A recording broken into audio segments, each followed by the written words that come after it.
Hi welcome back to my channel. ఈ రోజు కథ 3 ముళ్ళ బంధం 13వ భాగాన్ని వినేద్దాం. డాక్టర్ని పంపించేసి రామ్ తన గదిలోకి వెళ్తాడు. ఆశు నెమ్మదిగా ఎవరూ చూడకుండా అడుగులు అడుగు వేసుకుంటూ తన గదిలోకి వెళ్ళిపోయింది. తన గదిలోకి వెళ్ళంగానే గడగడ వాటర్ బాటిల్ నీళ్లు తాగేస్తుంది. టెన్షన్ నుండి బయటపడడానికి కాసేపటి వరకు తన టెన్షన్ మాత్రం ఆగదు.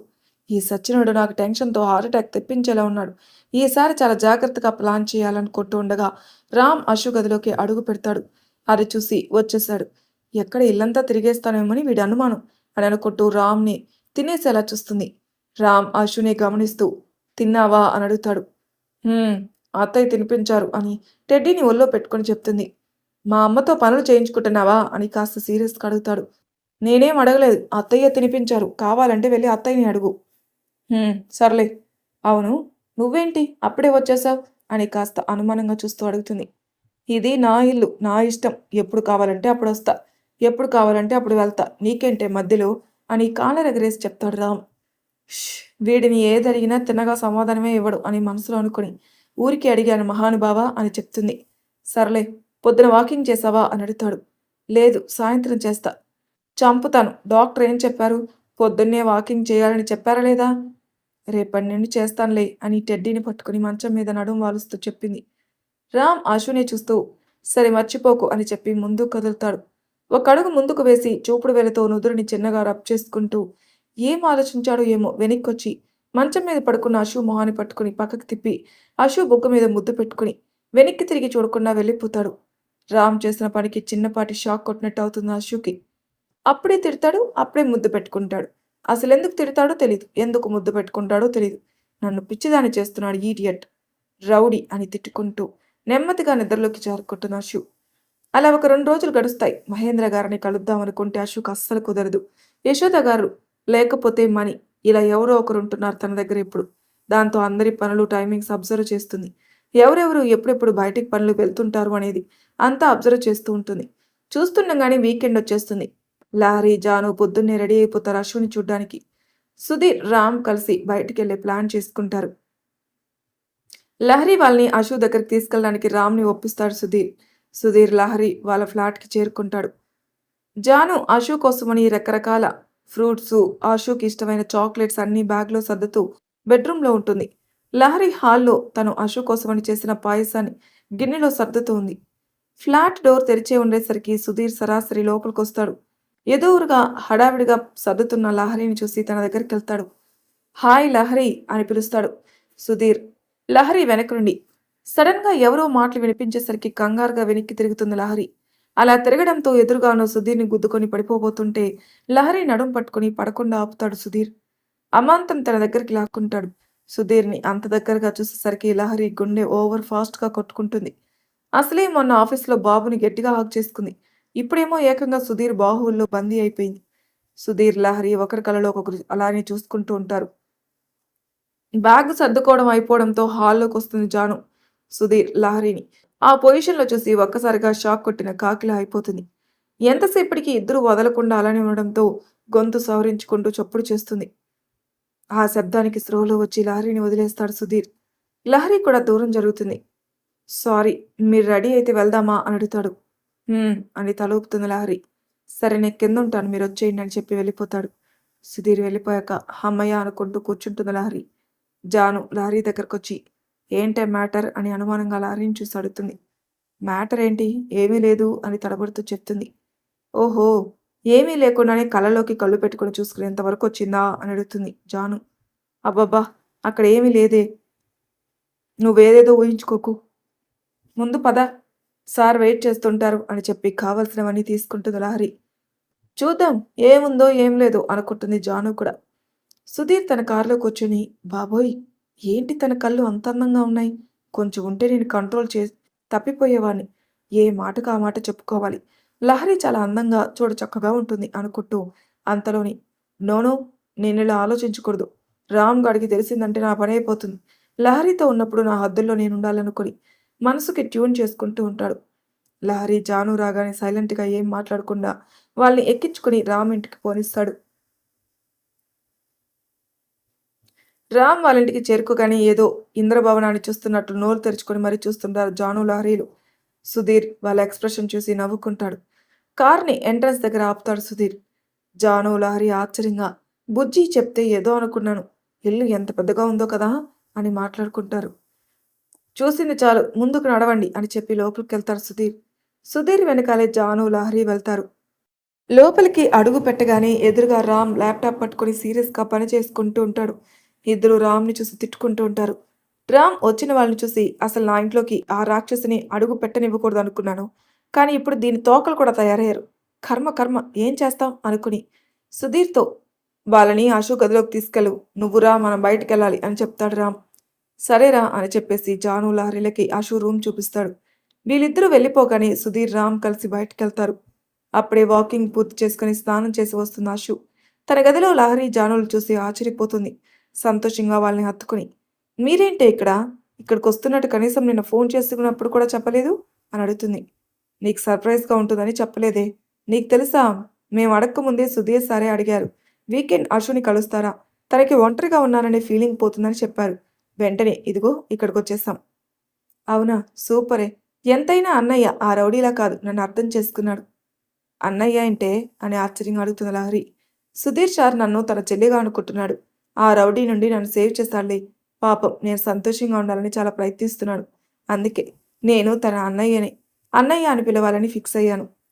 సరే సరే నీకోసం పాయసం చేస్తాను, ఉండు తినిపిస్తా అని చెప్పి ప్యాక్ చేసి తెచ్చిన పాయసాన్ని అశోక్కి తినిపిస్తుంది. జాను లహరిలతో మాట్లాడుతూ తినేస్తుంది అశు. అవునే, నీకు సరిగ్గా తినడం రాదు కదా, ఇక్కడ ఎలా తింటున్నావు మరి అని డౌట్గా అడుగుతుంది జాను. ఒక్కోసారి అత్తమ్మ, అత్త లేకపోతే పిన్ని తినిపిస్తుంది అని పాయసాన్ని తింటూ చెప్తుంది. ఆంటీ తినిపిస్తున్నారా అయితే? "హ్మ్, అత్త చాలా మంచిది. రామ్ అలా కాదు. నాతో చాలా మంచిగా ఉంటున్నారు." అవునా, మరి ఈ పిన్ని ఎవరు? రామ్ వాళ్ళ అత్తయ్యనా అని అడుగుతుంది. "ఉహుం, కాదు. ఈ ఇంట్లో 10 ఏళ్ల నుండి పని చేస్తున్న ఆవిడ. నేను పిన్ని అని పిలుస్తాను." సరిపోయింది, ఇంట్లో అందరినీ వరుసలతో పిలుస్తున్నావన్నమాట. హ్మ్. మీతో చాలా విషయాలు చెప్పాలి, ఇలా రండి అని లహరి జానులని తన మంచం మీద కూర్చోబెట్టింది. నెమ్మదిగా తన గది తలుపు దగ్గరికెళ్ళి తల బయట పెట్టి చూస్తుంది. ఎవరూ కనపడకపోవడంతో తలుపు గడిపెట్టేసొస్తుంది. లహరి అక్కడున్న టెడ్డీని చేతిలోకి తీసుకొని చూస్తూ, ఏంటే ఇక్కడ కూడానా అని అడుగుతుంది. హ్మ్. ఆ రౌడీ ఏర్పాటు చేశాడులే అని చెప్పి టెడ్డీని తన చేతిలోకి తీసుకొని మంచం మీద కూర్చుంది. సరే, ఇంతకీ చాలా విషయాలు చెప్పాలన్నావు, ఏంటవి అని అడుగుతుంది లహరి. హ్మ్. నేను మొన్న నాన్న ఫోన్ చేశారే, రామ్ మా ఊరికెళ్ళాడట. వాట్? రామ్ ఊరికెళ్ళాడా? ఎందుకే అని కంగారుగా అడుగుతుంది జాను. ఊర్లో ఉన్న మా పొలాలు, ఆస్తులు అన్నీ తన పేరు మీదకు మార్చుకున్నాడట. చివరికి ఇప్పుడు నాన్న వాళ్ళు ఉంటున్న ఇంటితో సహా అని మూర్తిగారు చెప్పిన విషయాలన్నీ చెప్తుంది. ఆశు చెప్పేదంతా తెల్ల మొహాలు వేసుకుని వింటారు జాను, లహరీలు.